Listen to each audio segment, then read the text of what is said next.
Hello there guys, what's going on? I'm Bryn, I'm the Game Survivor, and if you've been a follower of my channel for a little while now, you'll know that the AK5C is one of my favourite weapons in the game. It's got an excellent rate of fire, it's pretty accurate, it's one of the more accurate carbines out there, it's got pretty manageable recoil, and it's downright one of the best weapons in the game in my opinion. It's certainly one of the most popular out there in the Battlefield metagame at this time. So since I use it so often, I decided to shake it up a little bit and bring you guys a video to see whether the AK5C is comparable in any way to a sniper rifle or a DMR. And the way I did that is I set myself two rules. I had to follow these criteria at all times. I had to put a 4x scope, the highest magnification for the AK5C, on the weapon, and I was only allowed to use single fire mode, so no full auto and no burst fire, even though burst fire isn't actually available for the weapon, it's only single and auto fire modes. So I jumped into Battlefield 4 and played a few matches, and this is what I came up with. I hope you guys enjoy. Now, since putting on a 4x sight was the only stipulation that I'd made for myself in terms of attachments, I was allowed to put on any other modifications to the weapon that I wanted. Now, just FYI, I was using the ACOG sight in this gameplay because that's my personal favourite 4x sight, so I went with that one. Now, since I was using a 4x sight, I thought, okay, I'm going to be wanting to engage the enemy at long ranges, so I'm going to want something that'll boost my long range capability. So I put on the heavy barrel. I also attached a angled foregrip to help reduce that first shot recoil because, well, I suppose every shot is the first shot when you're using single fire. And I met disappointment. It really wasn't working out for me. I wasn't getting very many kills, and the recoil that the heavy barrel was giving the weapon was just ridiculous. It was really, really difficult to control. The reticule, the sight was bouncing all over the place. It was really hard to track moving targets while you were shooting. So I eventually swapped that out for a muzzle brake to help reduce that vertical recoil. And after that, I met a lot more success. I also added a laser light because I found myself really relying on the AK5C's hipfire capability, even in mid-range combat, because the recoil when you're playing with a 4x sight on a carbine or something, because the recoil and the bounce of the reticule is just really quite over the top, and because of how hard it is to track targets, I found myself relying more and more on the hipfire of the gun in medium range.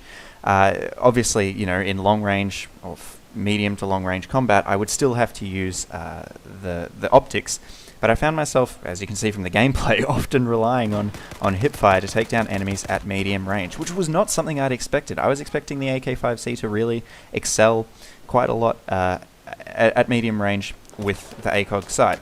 It could be because of the fact that I'm using it on single fire mode. If it was on full auto, it might be a little bit easier, but certainly on single fire mode, it was quite difficult to track targets at medium range using the ACOG scope. Now, how does this weapon actually compare to a DMR or a sniper rifle? Well, the short answer is it doesn't.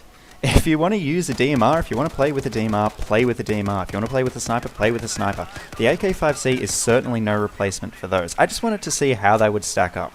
To understand why this is the case, we have to look at the weapon's statistics. Now, if you hop onto symphic.com, you can see that the damage over distance on the AK5C starts with a standard damage model of 25, but it drops down very quickly. It starts dropping down at only 8 meters, and by the time it gets to 50 meters, it's only at 15.4 damage. So that means that anything past mid-range, you're only doing minimum damage.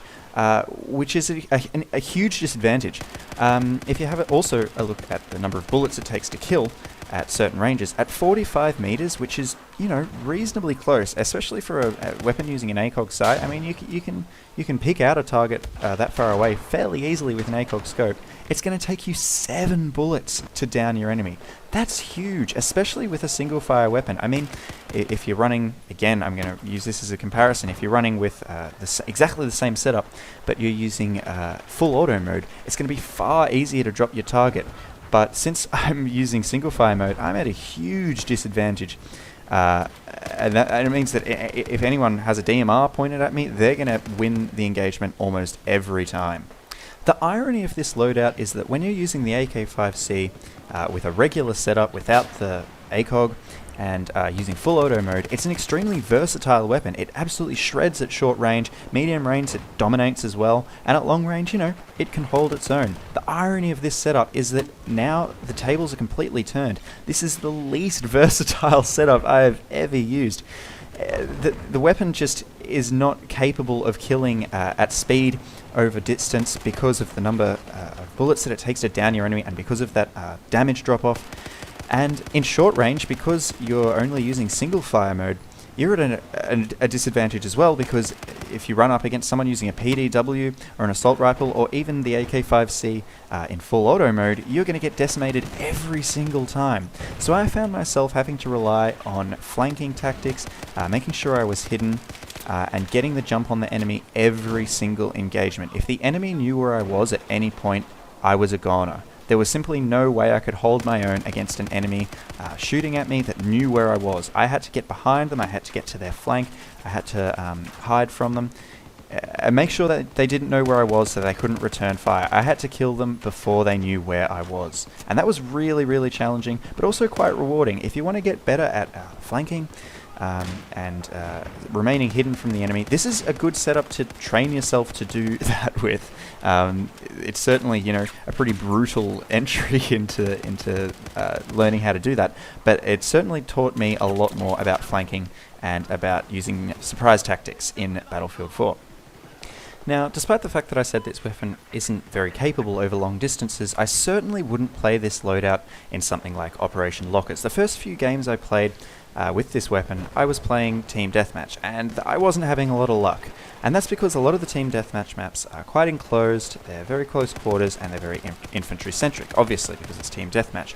Where this weapon really starts to shine is in Conquest, and that's because Conquest is a lot less linear in its gameplay. You can run wherever you want on the map, there's a lot more flanking routes open so that you can get behind the enemy a lot more easily, and you can get the drop on them a lot more easily. In Team Deathmatch, the two teams are pretty much head-to-head at all times. There's only one front of the battle, so to speak, and it's very difficult to flank the enemy successfully without them spotting you. So because there's a lot more players spread out over a lot bigger distance, it's a lot easier to slip through the enemy's net, get behind them, and get some flanking kills. And that's how I started getting some success with this weapon.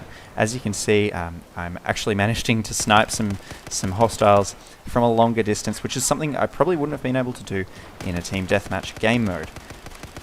Now, to finish off, I certainly would not recommend this loadout for anyone who's concerned about statistics or kill-death ratios, because, yeah, most of the time I wasn't topping the leaderboard. I was still managing to go positive most games, occasionally I wouldn't, but yeah, it's certainly not a loadout that you want to use if you want to absolutely decimate noobs. It's a loadout that you want to use if you want to challenge yourself, if you want to learn more about flanking tactics, and you want to have a bit of fun. And I actually really did enjoy using this loadout. I met some frustration at first and thought, oh god, you know, this is far too difficult. I'm never going to be able to succeed with this loadout. But I did eventually end up having quite a bit of fun. So that's it from me, guys. I really hope you enjoyed this video. If you did, please let me know by hitting like and commenting down below. I put a lot of effort into this video, as I do with all of them. And feel free to check out all my other videos. I've got quite a few Battlefield 4 videos out now. They're all good quality, I think, at least. I put out videos 2 or 3 times a week. So yeah, go check out the rest of my channel. That'd be awesome. But until next time, guys, have a good one, and I'll see you later.